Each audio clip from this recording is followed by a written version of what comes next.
Ne quittez pas des yeux sa mallette, ou vous risqueriez de la manquer.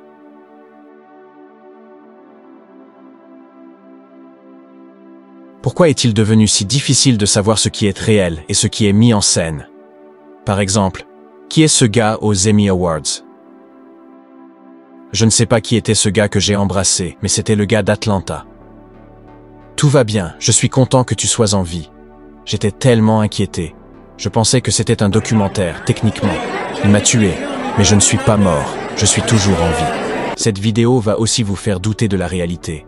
D'un instant à l'autre, on le voit, puis il disparaît. Je l'adore, j'aime jouer pour lui.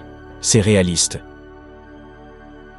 J'ai étudié le théâtre à l'université, et la réaction de ce présentateur semble bien trop authentique pour être simplement une mise en scène.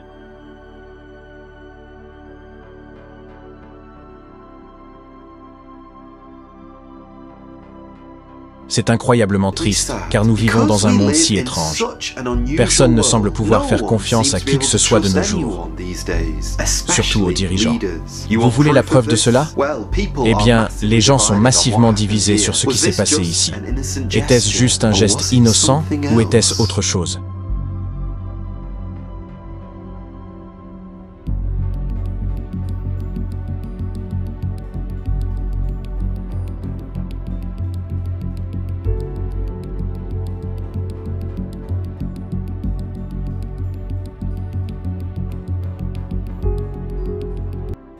Mais voici la grande question. Pourquoi vous ai-je montré ces vidéos?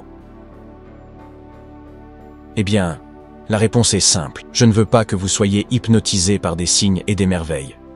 Vous voyez, la Bible nous dit qu'un jour, il viendra quelqu'un qui accomplira des miracles encore plus grands, des mystères plus grands que ce que nous venons de voir. Et la Bible dit aussi que presque tout le monde dans le monde entier sera trompé par cet homme. Alors, qui est cet homme dont je parle? Son nom est le faux prophète, selon la Bible, et il trompe ceux qui habitent sur la terre par les signes qu'il lui a été donné de faire sous les yeux de la bête. Te souviens-tu quand je t'ai parlé de Samuel dans cette vidéo ici, et comment j'ai dit qu'il avait été convoqué par le roi Saül, et qu'une fois convoqué, il est sorti de la terre? Eh bien, c'est une description très similaire à ce que nous lisons ici, que le faux prophète viendra de la terre.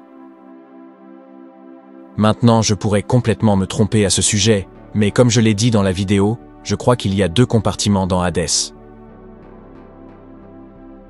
D'un côté, un côté de confort, et de l'autre, un côté de malheur. Samuel est évidemment venu du côté du confort, et je crois maintenant que le Seigneur Jésus-Christ, étant ressuscité des morts, est présent avec le Seigneur dans le paradis. Mais cela laisse l'autre côté, le côté du malheur, le côté de la misère. Et personnellement, je crois encore que ce côté est plein de personnes qui ont rejeté Dieu et sa parole. Et je pense que c'est peut-être là que le faux prophète émergera. Il s'élèvera de la terre, d'Hadès.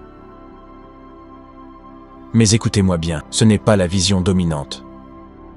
La plupart des chrétiens croient que lorsque la Bible dit que le faux prophète viendra de la terre, cela signifie qu'il viendra de la terre, c'est-à-dire qu'il viendra de la terre sainte, d'Israël. C'est pourquoi beaucoup de gens se demandent si le faux prophète pourrait être juif. Et je dirais que personnellement, je pense que c'est aussi une suggestion très crédible. Je vous laisse donc examiner tous les faits et tirer vos propres conclusions. Mais voici ce dont je suis sûr à 99%. Le prince des ténèbres est un imitateur. Vous voyez, le Dieu du ciel crée, mais le Dieu de ce monde ne fait que copier. Pourquoi copie-t-il? Pour pouvoir voler une partie de la gloire du Créateur pour lui-même. Et voici un exemple flagrant de l'imitation du mal. En tant que chrétiens, nous croyons en un seul Dieu en trois personnes, le Père, le Fils et le Saint-Esprit. Maintenant, certaines personnes ont du mal à accepter cela, mais elles n'ont aucun problème à accepter l'idée que nous avons de l'eau, de la glace et de la vapeur. Vous voyez, ce sont trois caractéristiques différentes, mais une seule substance, H2O. Et bien que cela soit beaucoup plus compliqué que cela, car le Seigneur Dieu a sa propre sainte Trinité, qu'est-ce que le mal a décidé de faire? Il a décidé de créer sa propre Trinité. Une Trinité impure. La Bible dit « Et je vis trois esprits impurs, comme des grenouilles, sortir de la bouche du dragon, de la bouche de la bête et de la bouche du faux prophète. » Vous le savez peut-être déjà, mais au cas où vous ne le sauriez pas, la première personne de la Trinité est Dieu le Père, alors qui essaie de le remplacer dans la Trinité impure, eh bien, c'est le prince des ténèbres lui-même, décrit comme le dragon dans le verset que nous venons de lire. Puis, la deuxième personne de la Trinité, c'est le Seigneur Jésus-Christ. Eh bien, qui essaie de le remplacer? L'indice est dans le nom. C'est la personne qui va prendre la place de Christ, l'homme du péché lui-même, décrit comme la bête dans ce verset. Et puis, la troisième personne de la Trinité, c'est le Saint-Esprit qui essaie de le remplacer. Eh bien, c'est le faux prophète. Et je vais maintenant vous montrer pourquoi la Bible dit « Et il, c'est-à-dire le faux prophète, exerce toute l'autorité de la première bête en sa présence et fait en sorte que la terre et ceux qui y habitent adorent la première bête. » Il n'est pas secret que le Saint-Esprit a pour but de diriger les gens, de mettre en lumière le Seigneur Jésus-Christ. Alors, que fera le faux prophète? Eh bien, il mettra en lumière, il dirigera toute l'attention, comme nous l'avons vu, pour amener les gens à adorer la première bête, l'homme du péché. Oh, notez bien mes mots. Le faux prophète sera le bras droit de l'homme du péché. Personne ne lui sera plus fidèle que lui. Il accomplira de grandes choses, de mauvaises choses, tout au nom de la bête. Entre vous et moi, je crois qu'il est super important pour nous d'étudier l'Apocalypse et de nous préparer pour le retour du Seigneur Jésus-Christ. Et si vous êtes d'accord avec cela, veuillez envisager de vous abonner, car j'espère que, si le Seigneur me le permet, je pourrai faire de nombreuses vidéos. Dans le futur, en disant aux gens de se méfier des signes de sa venue, laissez-moi choisir mes mots avec soin maintenant, mais je crois que le faux prophète pourrait en réalité être plus jeune que l'homme du péché. Je parle ici à voix haute, mais les Écritures décrivent le faux prophète comme ayant 2 cornes comme un agneau. En d'autres termes, il n'est pas encore complètement formé, il n'a pas ces 2 grandes cornes comme on pourrait en voir chez un bélier. Non, en ce moment, il est doux. En ce moment, il est gentil. Et c'est un peu comme ça. Quand vous voyez un petit agneau, vous êtes attiré par lui parce qu'il semble si jeune et innocent. Cependant, comparez cela à l'homme du péché qui a 7 têtes et 10 cornes. Lorsque cet homme arrivera sur la scène, oui, lui aussi sera persuasif. Oui, les gens seront attirés par lui aussi, mais je crois qu'il aura une certaine aura de pouvoir autour de lui. Il est essentiel de se souvenir de cela. Bien que le faux prophète puisse sembler doux comme un petit agneau en surface, nous devons tous nous rappeler qu'à l'intérieur, il prépare un mal impensable. Jésus nous a bien avertis, n'est-ce pas? Gardez-vous des faux prophètes qui viennent à vous sous des habits de brebis, mais intérieurement ce sont des loups ravisseurs. Il est absolument crucial que toute personne qui peut entendre ma voix et qui pourrait être présente lorsque ces choses se produiront sache ceci. Si un homme arrive sur la scène et prône l'unité mondiale, la paix, surtout parmi les religions, vous devez être très méfiant envers cet homme, car c'est exactement ce que fera le faux prophète. Certains d'entre vous pourraient m'en poser la question, comme moi, comment cet homme parviendra-t-il à unir les chrétiens professants avec les musulmans? Comment unira-t-il les juifs avec les chrétiens, les sikhs, les bouddhistes, les hindous? Comment va-t-il les rassembler? Eh bien, il y aura une seule raison. Il le fera en accomplissant de grands miracles. Encore une fois, Jésus nous a avertis, car il s'élèvera de faux Christ et de faux prophètes qui feront de grands signes et prodiges, au point de séduire, si possible, même les élus. Avez-vous bien entendu cela? Alors, dans les derniers moments sur terre, les faux prophètes accompliront des signes et des prodiges si incroyables que même le peuple de Dieu envisagera de quitter la vérité et de poursuivre leur vie. Et c'est vraiment pourquoi je veux insister sur ce point clé. Nous devons être extrêmement prudents pour ne pas trop mettre l'accent sur les miracles. Maintenant, s'il vous plaît, ne me comprenez pas mal. Je crois personnellement que Dieu opère des miracles. Et je crois aussi que de nombreux incroyants ne peuvent nier le monde surnaturel. Mais le problème survient lorsque nous, hommes et femmes, ne recherchons que les miracles et les poursuivons, tout comme les foules poursuivaient la ruée vers l'or il y a de nombreuses années en Amérique. Mais la question doit être posée. Sommes-nous aussi excités lorsqu'un prédicateur très ordinaire se lève dans une église et ouvre la parole de Dieu? Oui, il n'est pas élégant, oui, il n'est pas un orateur charismatique, mais il est fidèle à la parole de Dieu. Sommes-nous toujours enthousiastes de l'entendre parler? Savoir qu'il y a une confiance dans la puissance de la parole de Dieu, cette parole vivante, Avons-nous ce même pouvoir et cette même croyance? Sommes-nous toujours excités lorsque nous entendons parler d'un homme ou d'une femme qui était perdu dans son péché et qui pourtant a été converti par le Seigneur Jésus-Christ? Parce que c'est un miracle aussi grand que n'importe quel autre. En fait, c'est le plus grand des miracles. Quand Dieu prend un homme perdu et lui donne la vie éternelle. Ou bien, recherchons-nous constamment un christianisme glamour, ce christianisme qui est si excitant? Est-ce cela qui nous enthousiasme? Ou pouvons-nous être enthousiasmés aussi par la simplicité de la parole de Dieu? Avez-vous entendu l'histoire de l'homme riche et de Lazare? Vous voyez, voici cet homme riche, et il se trouve dans cet endroit dont nous parlions plus tôt. Il se trouve du côté d'Hadès, là où il y a une tristesse totale. Que fait-il alors? Il supplie le patriarche Abraham et lui dit « S'il te plaît, envoie Lazare, ce pauvre homme qui était assis à ma porte, pour avertir mes 5 frères de ne jamais entrer dans ce lieu. » Voici ce qu'Abraham lui répondit. Ils ont Moïse et les prophètes, qu'ils les écoutent. Et il dit, non, Père Abraham, mais si quelqu'un va vers eux des morts, ils se repentiront. Mais Abraham lui dit, s'ils n'écoutent pas Moïse et les prophètes, ils ne seront pas persuadés non plus, quand bien même quelqu'un se lèverait des morts. Combien de fois avez-vous entendu des gens dire quelque chose de similaire? Oh, si seulement Jésus-Christ. Il nous arrive parfois de penser que si seulement Jésus-Christ apparaissait devant nous à un moment où nous avons tous des iPhones, des smartphones, et que nous pourrions le filmer, alors il y aurait des preuves pour que nous puissions tous voir. Peut-être avez-vous vous-même pensé à certains moments, si seulement l'un des patriarches, Moïse par exemple, revenait. Si seulement il y avait un signe dans le ciel, alors je croirais. Et pourtant, qu'est-ce qu'Abraham dit? Qu'est-ce que la Bible dit? Elle dit que vous avez la loi et les prophètes, vous avez la Bible elle-même. Et si vous ne croyez pas cela, vous ne croiriez même pas si quelqu'un revenait des morts. Et vous savez que ce verset, cette parole, était prophétique, parce que Jésus-Christ lui-même avait de nombreux sceptiques sur terre. Beaucoup de gens doutèrent de lui.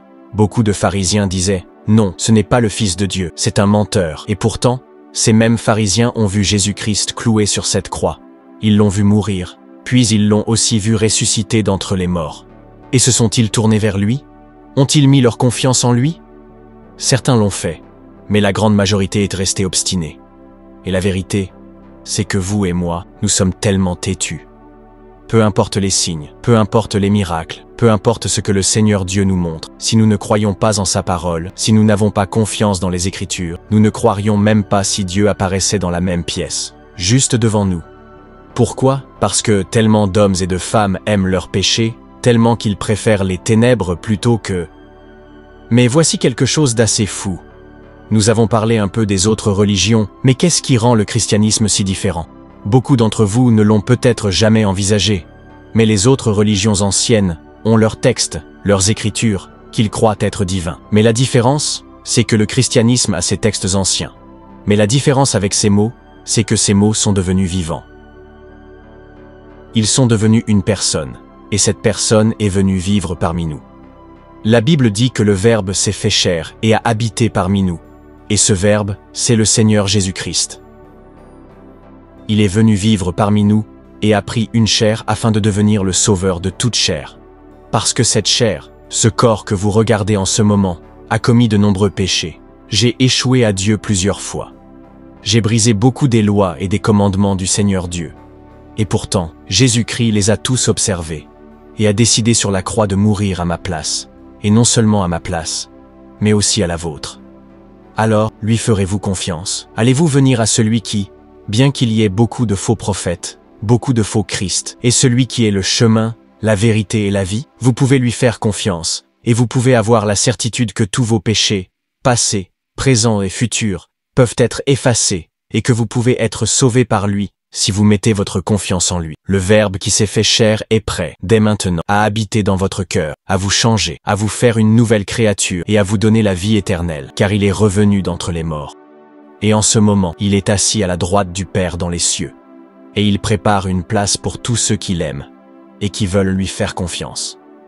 Laissez-moi vous poser une question. Sera-t-il en train de préparer un endroit pour vous? Y a-t-il une place au paradis pour vous? Y a-t-il une petite maison avec votre nom dessus? Parce que Jésus-Christ est mort pour vous et que vous lui avez fait confiance. J'espère que oui. Et si ce n'est pas le cas, laissez-moi vous dire ceci maintenant. Jésus peut commencer à préparer cet endroit pour vous.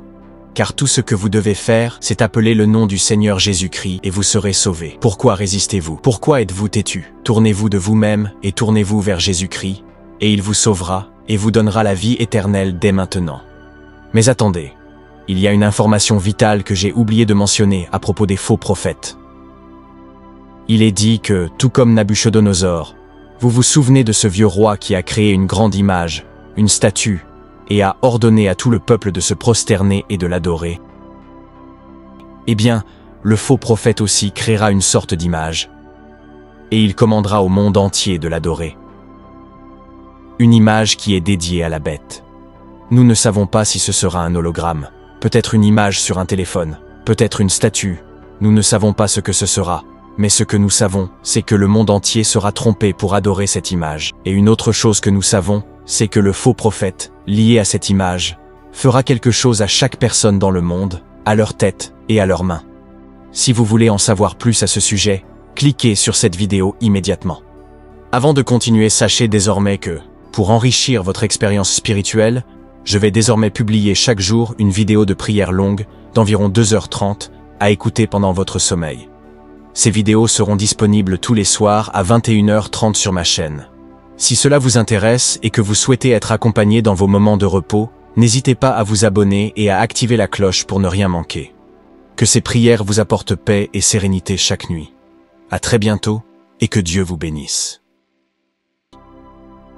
Seigneur, alors que je vais vaquer à mes occupations, aide-moi à vivre avec un cœur reconnaissant.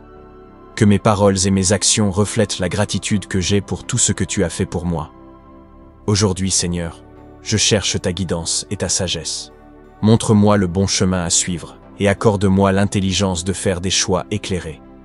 Aide-moi à discerner le bien du mal et à suivre ta volonté en toutes choses. Dirige mes pas et oriente mon chemin afin que je marche selon ton dessein pour ma vie. Accorde-moi la sagesse de prendre des décisions qui sont conformes à ta vérité et qui glorifient ton nom. Aide-moi à voir les choses avec clarté et à comprendre tes voies. Je prie pour avoir la paix et la clarté dans mon cœur aujourd'hui. Chaque fois que je serai confronté à des choix difficiles, aide-moi à avoir confiance en ta sagesse, sachant que tes plans pour ma vie sont bons et parfaits.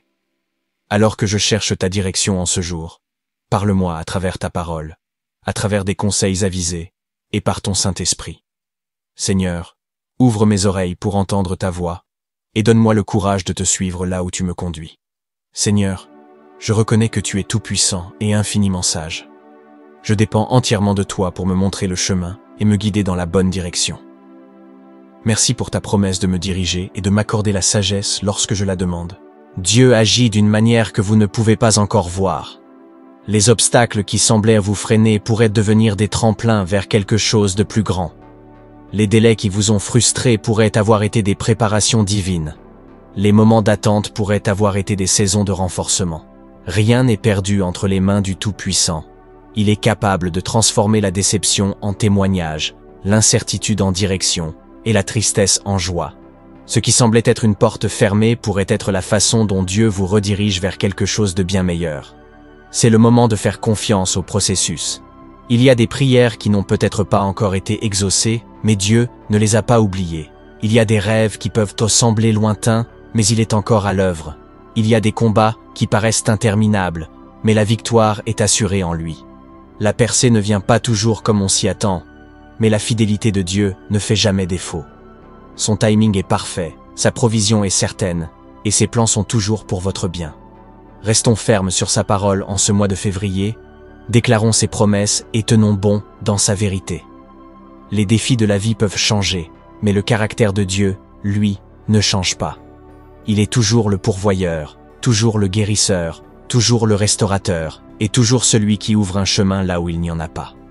Sa paix est plus grande que la tempête, sa joie est plus profonde que toute tristesse, et sa sagesse est bien plus élevée que la compréhension humaine.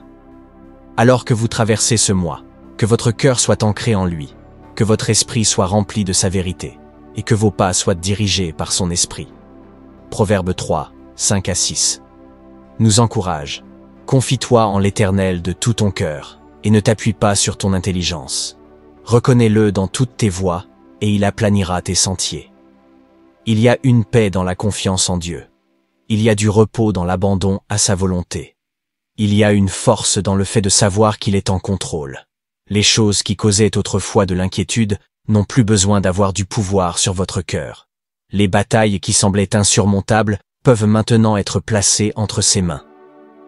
Les fardeaux qui paraissaient trop lourds peuvent maintenant être déposés à ses pieds. Celui qui a créé les cieux et la terre est plus que capable de vous soutenir. Celui qui a parlé la vie à l'existence parle encore la vie sur votre situation. Ce n'est pas un temps pour la peur, mais un temps pour la foi. Ce n'est pas une saison de manque, mais une saison de renouveau. Ce n'est pas un mois de confusion, mais un mois d'alignement divin. Les choses qui semblaient hors de portée commenceront à s'ordonner. Le chemin devant vous peut ne pas toujours être clair, mais la main du Seigneur vous guide. Psaume 46, 1 déclare: Dieu est pour nous un refuge et un appui, un secours qui ne manque jamais dans la détresse. Le Seigneur accorde grâce et gloire. Il ne refuse aucun bien à ceux qui marchent avec droiture. Ces paroles de réconfort et de vérité sont tirées du psaume 84, 11. Alors que vous entrez dans ce nouveau mois, que cette promesse soit un rappel constant que la provision, la protection et la faveur de Dieu sont toujours présentes pour ceux qui lui font confiance. Ce mois est un temps de renouveau, un temps pour rester ferme dans la foi, et un temps pour embrasser la bonté du Seigneur. Aucune saison n'est perdue lorsque vous marchez avec Dieu, et aucun moment n'est hors de sa portée. Quelles que soient les épreuves du passé, ce mois est une nouvelle opportunité de faire confiance, de croire et d'avancer avec assurance. Le Seigneur, qui vous a soutenu jusqu'à présent, n'en a pas fini avec vous. Sa miséricorde dure à jamais. Sa grâce est abondante et ses plans restent inébranlables.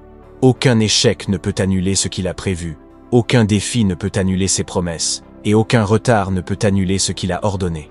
Avec cette prière spéciale approchons-nous du trône de la grâce chaque jour avec audace et confiance. Que cette prière ne soit pas seulement des mots, mais une déclaration vivante de foi, une source constante de force et d'encouragement pour votre esprit. En priant avec ferveur et constance, vous verrez la fidélité de Dieu se manifester dans votre vie. Vous expérimenterez également une intimité plus profonde avec lui, confiant que sa volonté parfaite s'accomplit pour vous d'une manière bien au-delà de votre imagination. Je vous encourage à écouter jusqu'à la fin et à ouvrir votre cœur pour recevoir chaque bénédiction, chaque percée et chaque miracle à travers cette prière, mes amis. Ésaïe 40 et 1:10 nous rappelle: Ne crains rien, car je suis avec toi. Ne sois pas effrayé, car je suis ton Dieu. Je te fortifierai, oui, je t'aiderai. Je te soutiendrai de ma droite victorieuse. Vous ne marchez pas seul dans ce mois. La présence de Dieu vous entoure, sa main vous soutient, et son esprit vous guide. Même lorsque le chemin semble incertain, Dieu est stable et sûr. Sa force s'accomplit dans la faiblesse, et sa sagesse dépasse toute compréhension humaine. La peur et le doute peuvent essayer de s'infiltrer, mais le Seigneur vous a déjà assuré qu'il est avec vous. Quoi que vous traversiez, sa force vous soutiendra. Quel que soit le poids sur votre cœur, il est capable d'alléger le fardeau. Ce qui semble impossible, il reste le Dieu qui ouvre un chemin là où il n'y en a pas. Psaume 37, 23 dit: L'Éternel affermit les pas de l'homme, et il prend plaisir à sa voie. Chaque pas que vous faites est connu de Dieu. Il voit le chemin devant vous, il comprend les défis, et il connaît les désirs de votre cœur. Même lorsque les choses ne se déroulent pas comme prévu, sa main agit. Il vous guide en avant, façonnant votre parcours et alignant chaque détail selon son plan parfait. Il n'y a pas d'erreur trop grande que sa grâce ne puisse racheter, aucune porte fermée qu'il ne puisse ouvrir, aucune situation au-delà de sa puissance de transformation. En lui faisant confiance, il guidera vos décisions, fortifiera votre détermination et vous apportera la clarté là où régnait la confusion. C'est un mois de renouveau. C'est un temps pour embrasser la paix de Dieu, marcher dans sa sagesse et rester ferme dans la foi. Ce n'est pas un moment pour ressasser les échecs du passé, mais pour avancer avec confiance en celui qui tient toutes choses entre ses mains. Seigneur, Envoie ton armée céleste puissante pour me défendre et me délivrer de tout mal. Père, je m'appuie sur ta parole, qui dit que tu donneras ordre à tes anges de me garder dans toutes mes voies. Ils me porteront sur leurs mains, de peur que mon pied ne heurte une pierre. Aujourd'hui, je prie pour la victoire dans mes combats contre le stress, la peur, l'anxiété, la dépression, l'insécurité et le doute. Seigneur, aide-moi à m'appuyer sur tes promesses et à avoir une foi inébranlable en ta puissance pour sauver. Remplis-moi de ta paix qui dépasse toute intelligence, sachant que tu es toujours avec moi. Aide-moi à me détacher de tout ce qui freine ma relation avec toi et m'empêche de marcher pleinement dans ton plan pour ma vie. Merci Seigneur, pour la délivrance qui est accessible par ton Fils Jésus-Christ. Par son sacrifice à la croix, je trouve la liberté et la rédemption. Je réclame cette liberté aujourd'hui, et je te demande de continuer à me guider et à me transformer. Seigneur, en ce jour, je te demande de me délivrer de toute forteresse qui me retient captif. Je reconnais qu'il y a des domaines de ma vie où je me sens enchaîné par le péché, de mauvaises habitudes, des relations toxiques ou des blessures du passé. Je t'implore, Seigneur, interviens divinement et délivre-moi, afin que je puisse expérimenter une liberté totale en toi. Brise les chaînes qui me lient et affranchis-moi de toute oppression de l'ennemi. Dieu Tout-Puissant, aujourd'hui, je te prie aussi de protéger mes proches de tout mal et de les délivrer de toute menace. Entoure-les de ta présence divine et mets-les à l'abri des attaques de l'ennemi. Accorde-leur la victoire et la liberté dans tous les aspects de leur vie. Merci Seigneur, pour la victoire ultime que nous avons en Jésus-Christ. Aide-moi à marcher dans cette victoire qu'il a acquise pour moi. Seigneur, en ce jour, je prie pour la santé, pour la guérison. Tu es la source suprême de vie et de bien-être, et je t'implore de poser ta main sur mon corps, mon esprit et mon âme. Seigneur, accorde-moi une bonne santé, tant physique que mentale. Fortifie mon système immunitaire et protège-moi de toute maladie et de tout mal. Je te remets toute douleur ou inconfort que je ressens en ce moment. Apporte la guérison à ces zones et soulage toute souffrance que je traverse. Père, je mets ma confiance en ton pouvoir de restaurer et de renouveler. Je te prie aussi pour la guérison de mes blessures émotionnelles et mentales, qu'elles soient visibles ou cachées. Seigneur, apporte la paix et la plénitude à mon esprit et à mon cœur. Aide-moi à me libérer de toute pensée ou émotion négative qui pourrait m'accabler. Seigneur, aujourd'hui, je ne prie pas seulement pour ma propre santé, mais aussi pour celle de mes proches. Protège-les des maladies. Accorde-leur force et vitalité. Que ta puissance de guérison circule en eux et les restaure pleinement. Merci Seigneur pour le don précieux de la vie et pour les soins et les bénédictions que tu déverses sur nous. Seigneur, je te rends grâce pour ta provision abondante et ta prospérité. Tu es la source de toute bénédiction, et je place ma confiance en ta bonté. Père, merci de pourvoir à tous mes besoins, grands et petits, aujourd'hui. Accorde-moi des opportunités de succès et de prospérité dans mon travail et dans tout ce que j'entreprends. Ouvre devant moi des portes nouvelles et bénis le travail de mes mains. Que ta faveur et ta bénédiction se répandent dans tous les domaines de ma vie. Aujourd'hui, que ta grâce repose sur moi, me permettant de surmonter chaque défi et obstacle sur mon chemin. Seigneur, je ne cherche pas seulement la prospérité matérielle, mais aussi la richesse spirituelle. Aide-moi à me rapprocher de toi, à connaître ta vérité, à grandir dans la foi et à expérimenter la joie et la paix qui viennent d'une relation profonde avec toi. Seigneur, remplis-moi de ton amour et de ta sagesse. Guide mes pensées, mes paroles et mes actions. Je crois en ta fidélité, et je sais que tu travailles toujours pour mon bien. Aide-moi à être un bon gestionnaire des bénédictions que tu me donnes, et à les utiliser pour bénir les autres. Seigneur, je t'implore de me remplir des dons et des fruits de ton esprit, afin que je marche dans ta lumière et que je sois un témoin fidèle de ta gloire. Seigneur, tu es la source de l'amour, de l'espérance, de la joie, de la paix, de la patience, de la bonté et de la maîtrise de soi. Seigneur, je prie pour que tous ces dons et fruits de ton esprit soient manifestes dans ma vie. À toi revienne toute la gloire, cher Seigneur. Père, aujourd'hui, je décrète et déclare que ta bonté et ta miséricorde m'accompagneront tous les jours de ma vie, au nom de Jésus. Père, je prie que ton Saint-Esprit me remplisse et me guide aujourd'hui. Je revendique la puissance du sang de Jésus sur ma vie, sur mon esprit, sur mon âme et sur mon corps. Je couvre du sang de Jésus tout ce qui me concerne. Grande est ta fidélité, Seigneur. Je décrète et déclare que j'ai la victoire aujourd'hui, au nom de Jésus. Merci pour la victoire sur le péché et sur la mort. Merci pour la victoire sur les plans et les attaques de l'ennemi. Merci pour la victoire sur la maladie et les souffrances. Merci pour la victoire sur le manque et sur les pertes. Seigneur, ordonne mes pas aujourd'hui. Je remets ma vie entre tes mains et je te confie cette journée, sachant que tu es aux commandes. Je proclame que je suis protégé par le sang de Jésus. Merci, Seigneur, d'entendre et d'exaucer ma prière. Je prie dans le puissant nom de Jésus. Revendique cette prière puissante dès maintenant, en écrivant Amen dans les commentaires. Que le Seigneur te bénisse abondamment et puissamment. Je déclare que toutes les bénédictions de cette prière reposent maintenant sur toi, au nom de Jésus.